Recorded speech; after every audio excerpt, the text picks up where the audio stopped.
Hello.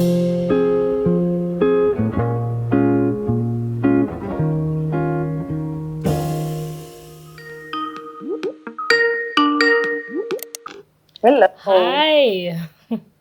So nice to meet you. We will get started. Nice to meet you too. Yes. This is Adelaide Ivánova, and we will be doing your reading for you. Tell me something, actually. How is Corona treating you? What's going on over where you are?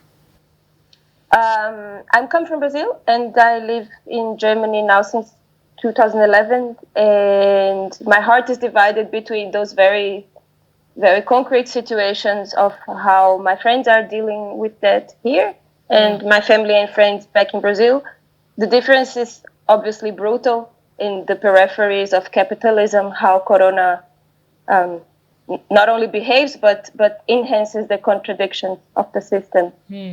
So while I am of course worried for my friends here, especially my non-white friends, I am terrified of how it looks like in Brazil.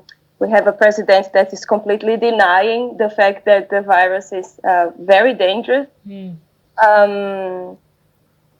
And right now here, my material life in Berlin is that I belong to Risikogruppe. I am Asthmatikerin. I don't know how to say this in English.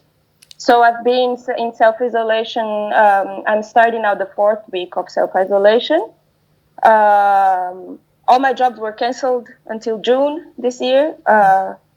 So that's already worrying about financial matters and this and that. But considering that I am healthy and I am mentally stable, I already find this being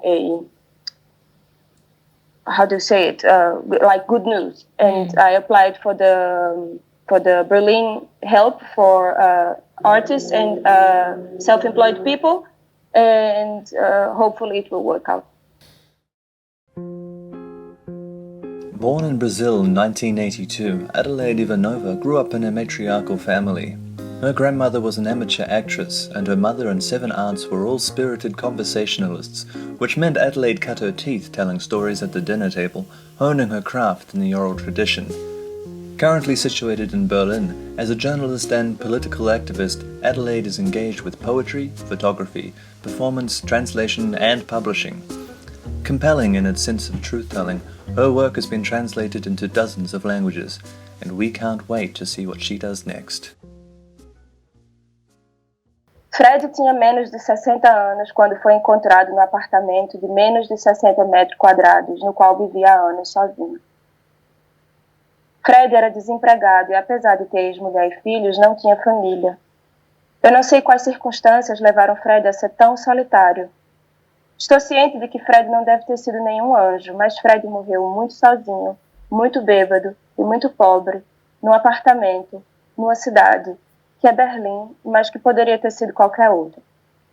O prédio onde Fred morava pertenceu outrora à Stasi, a polícia secreta da Alemanha Oriental, e o muro de Berlim passava bem na frente. Depois que o muro caiu, o prédio foi vendido para um investidor privado que, além deste, tem muitos outros prédios, é claro. Este edifício é onde Fred foi morar.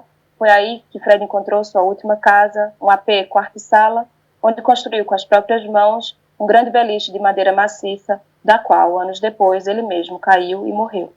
Numa época em que os aluguéis em Berlim ainda eram baratos e os apartamentos vazios eram devidamente ocupados por punks, estudantes, trabalhadores ou refugiados. A vizinha de cima de Fred, que gostava muito dele, se chama Eva. Eva é uma ex-jornalista de moda na Alemanha Oriental. Ser jornalista de moda na Alemanha Oriental, o que parece, era muito bonito, porque, sem mercado capitalista, os editoriais eram feitos de forma artesanal.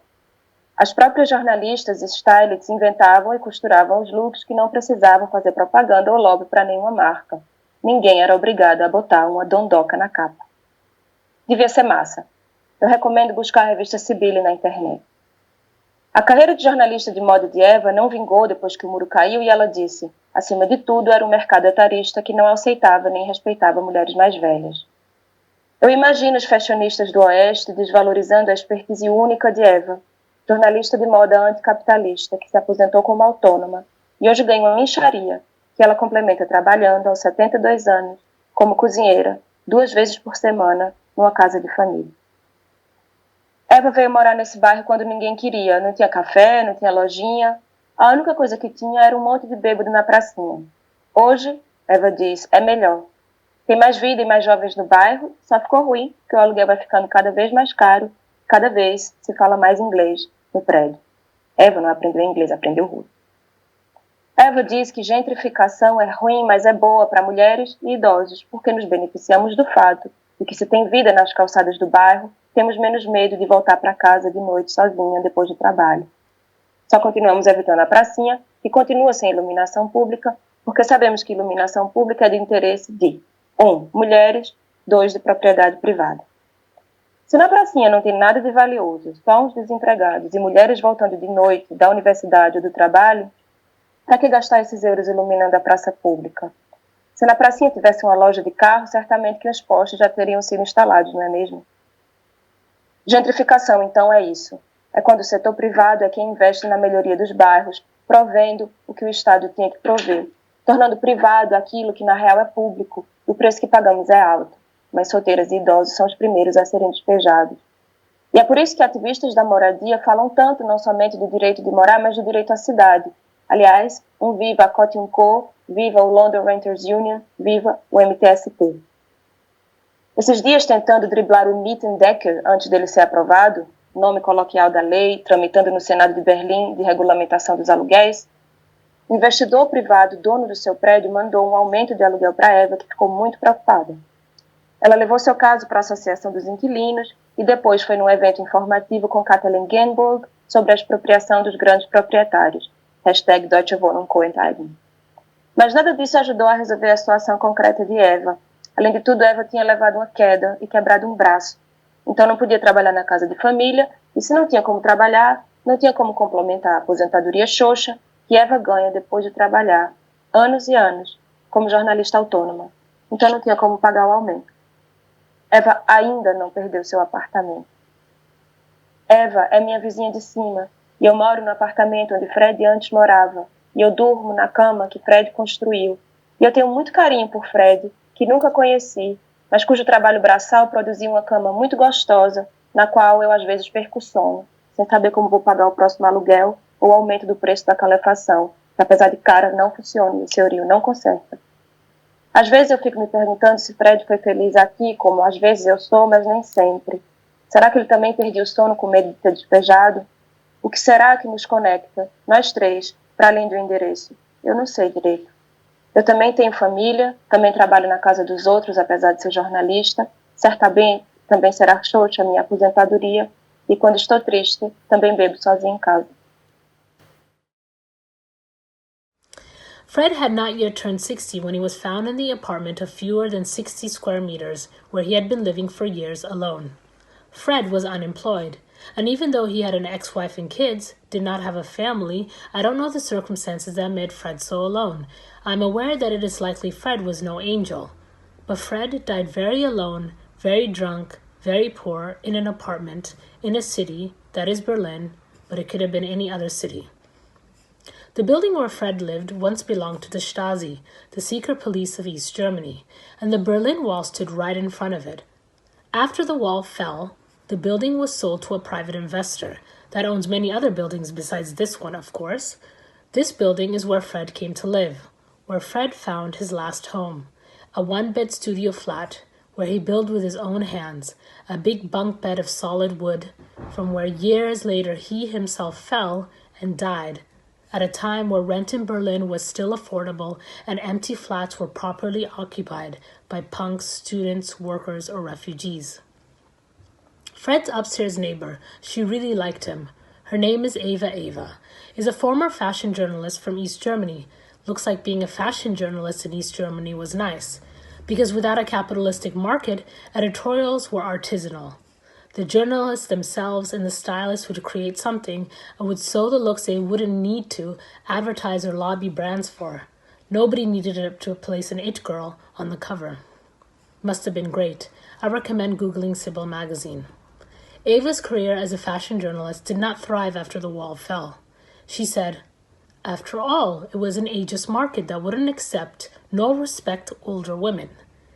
I can imagine the Western fashionistas dismissing Eva's unique expertise, anti-capitalist fashion journalist, retired as self-employed, and today earning a pittance that she supplements by working at 72 years of age as a cook twice a week at a family home.